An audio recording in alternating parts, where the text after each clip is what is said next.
پیارے دوستو، ویڈیو شروع کرنے سے پہلے آپ سے درخواست ہے کہ ہمارے چینل کو سبسکرائب کر لیں۔ بسم اللہ الرحمن الرحیم۔ انشاء اللہ خان انشاء، تخلص انشاء، اصلی نام سید انشاء اللہ خان، پیدائش مرشد آباد، وفات 1 مئی 1817 لکھنؤ۔ انشاء اردو کے دوسرے شاعروں کی طرح محض شاعر نہیں بلکہ اردو شاعری کے ارتقائی سفر میں ایک سنگ میل کی حیثیت رکھتے ہیں۔ ان کو قدرت نے ایسی صلاحیتوں سے نوازا تھا کہ بدقسمتی سے وہ ان کو سنبھال نہیں سکے۔ محمد حسین آزاد نے ان کو اردو کا امیر خسرو کہا، جبکہ ان کے بارے میں بیتاب کا یہ قول بھی مشہور ہے، کوٹ انشاء کے فضل و کمال کو ان کی شاعری نے کھویا اور ان کی شاعری کو سعادت علی خان کی مصاحبات نے ڈبویا۔ اس کے باوجود شاعری کے حوالے سے کم اور زبان کے حوالے سے زیادہ انہوں نے زبان و ادب کی جو خدمت انجام دی، اس کی کوئی مثال اردو میں نہیں ملتی۔ شاعری میں طرح طرح کے لسانی تجربات کے ساتھ ان کا سب سے بڑا کارنامہ کسی ہندوستانی کی لکھی ہوئی اردو گرامر کی اولین کتاب دریائے لطافت ہے، جو قواعد کی عام کتابوں کی طرح خشک اور بے مزہ نہ ہو کر کسی ناول کی طرح لطف ہے، جس میں مختلف کردار اپنی اپنی بولیاں بولتے سنائی دیتے ہیں۔ ان کی دوسری اہم کتاب رانی کیتکی کی کہانی ہے، جس میں عربی فارسی کا ایک بھی لفظ استعمال نہیں ہوا۔ اگر انشاء کے ادبی رویہ کو ایک جملہ میں بیان کرنا ہو تو کہا جا سکتا ہے کہ انشاء کسی بھی روایت یا عصری روش کا اتباع اپنے لیے حرام سمجھتے ہیں اور ہمیشہ کچھ ایسا کرنے کی دھن میں رہتے ہیں جو پہلے کبھی کسی نے نہ کیا ہو۔ انہوں نے اردو میں سلک گوہر لکھی جس میں ایک بھی نقطہ نہیں۔ انہوں نے ایسا قصیدہ لکھا جس میں پورے کے پورے مصرے عربی، فارسی، ترکی، پشتو، پنجابی، انگریزی، فرانسیسی، پوربی اور اس زمانہ کی تمام قابل ذکر زبانوں میں ہیں۔ ایسی سنگلاخ زمینوں میں غزلیں لکھی کہ حریف منہ چھپاتے پھرے، ایسے شعر کہے جن کے معنی کے اختلاف کے بغیر اردو کے علاوہ محض نقطوں کی تبدیلی کے بعد عربی، فارسی اور ہندی میں پڑھا جا سکتا ہے، یا ایسے شعر جن کا ایک مصرع غیر منقوط اور دوسرے مصرے کے تمام الفاظ منقوط ہیں۔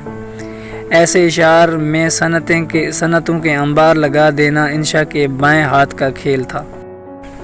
انشاء 1752 عیسوی کو مرشد آباد میں پیدا ہوئی۔ یہ وہ وقت تھا جب بہت سے شاعروں کی روحیں زوال پذیر سلطنت دہلی سے دلبرداشتہ ہو کر مرشد آباد یا عظیم آباد میں جستخاکی اختیار کرتی تھیں۔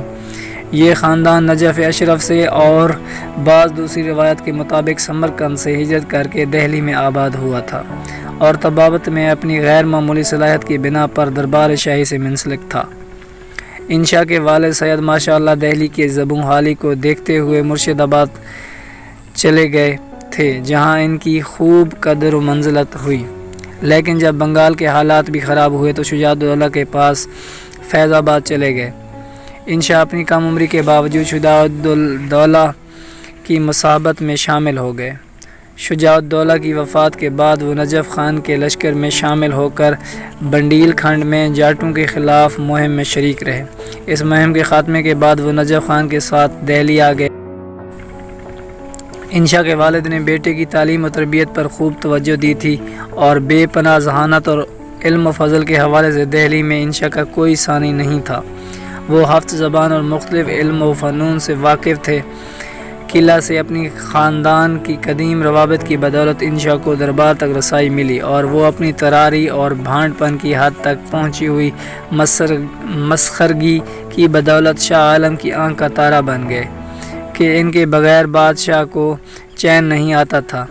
اسے قسمت کی ستم ظریفی ہی کہیں گے کہ انشاء جیسے ذہین اور باصلاحیت شخص کو اپنے علم و فضل کا اکبر جیسا قدردان نہیں ملا، جو ابو الفضل اور فیضی کی طرح ان کی اصل صلاحیتوں کی قدر کرتا۔ ان کو اپنی بقا کے لیے اپنے مسخرے مصاحب کا کردار ادا کرنا پڑا، جس نے بعد میں ضرورت کی جگہ عادت کی شکل اختیار کر لی۔ جب انشاء دہلی پہنچے، بڑے بڑے شاعر سودا میر، جرت سوز وغیرہ دہلی کو چھوڑ کر عیش و نشاط کے نو دریافت جزیرے لکھنؤ کا رخ کر چکے تھے۔ دہلی میں انشا کا پہلا معرکہ عظیم بیگ سے ہوا۔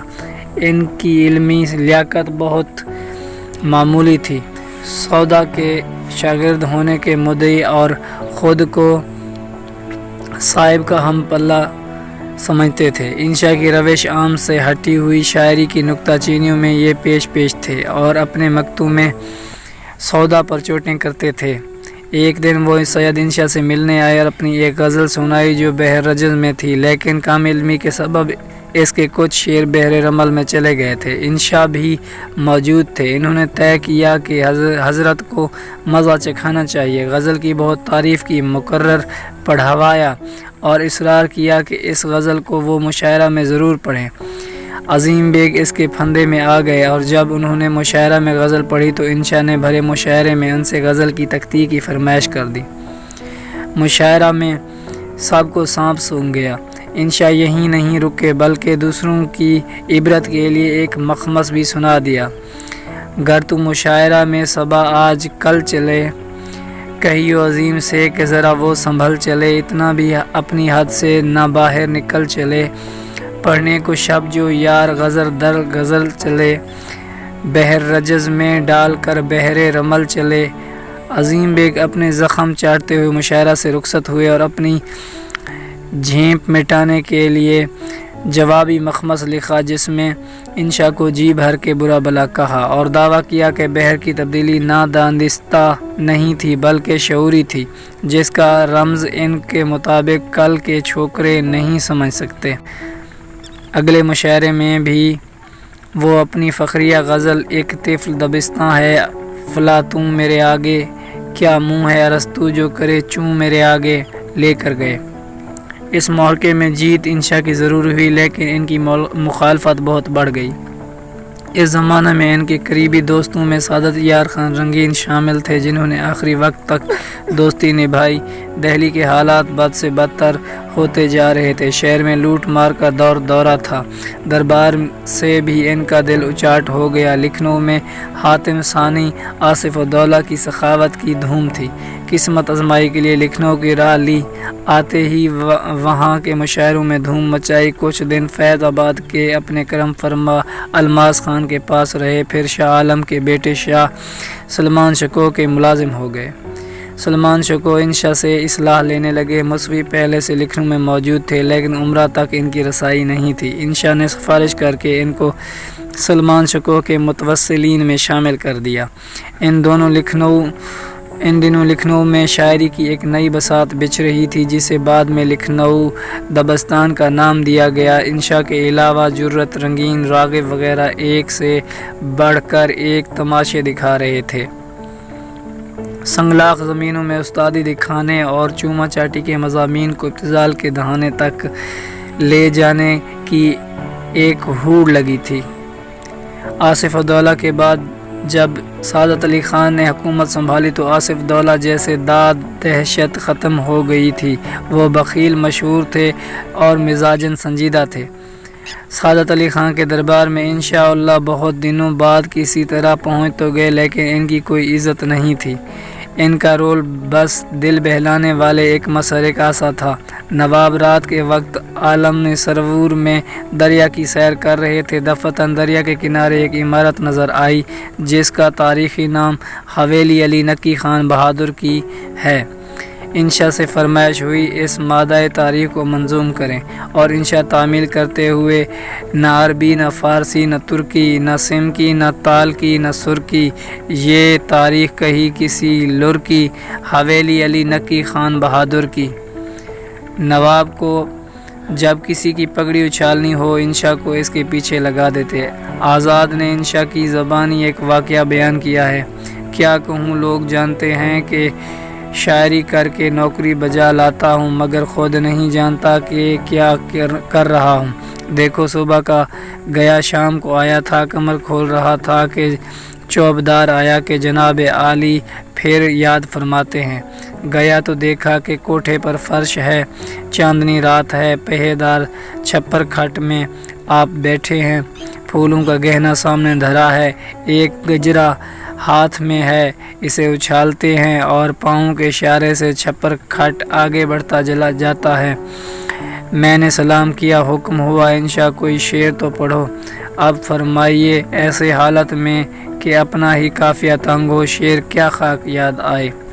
ان باتوں کے باوجود انشا کے اہم ادبی کارنامے اسی زمانے میں وجود میں آئے جب وہ سعادت علی خان کی سرکار سے وابستہ تھے۔ دریائے لطافت کی تجویز نواب نے ہی پیش کی تھی۔ انشا کی آخری عمر بڑی بے کسی میں گزری، ہنسی ہنسی میں کہی گئی انشا کی کچھ باتوں سے نواب کے دل میں گرہ پڑ گئی اور وہ ماتوب ہو۔ انشا کی آخری زندگی بڑی تکلیف میں گزری اور 1251 ہجری میں لکھنؤ میں انتقال کیا۔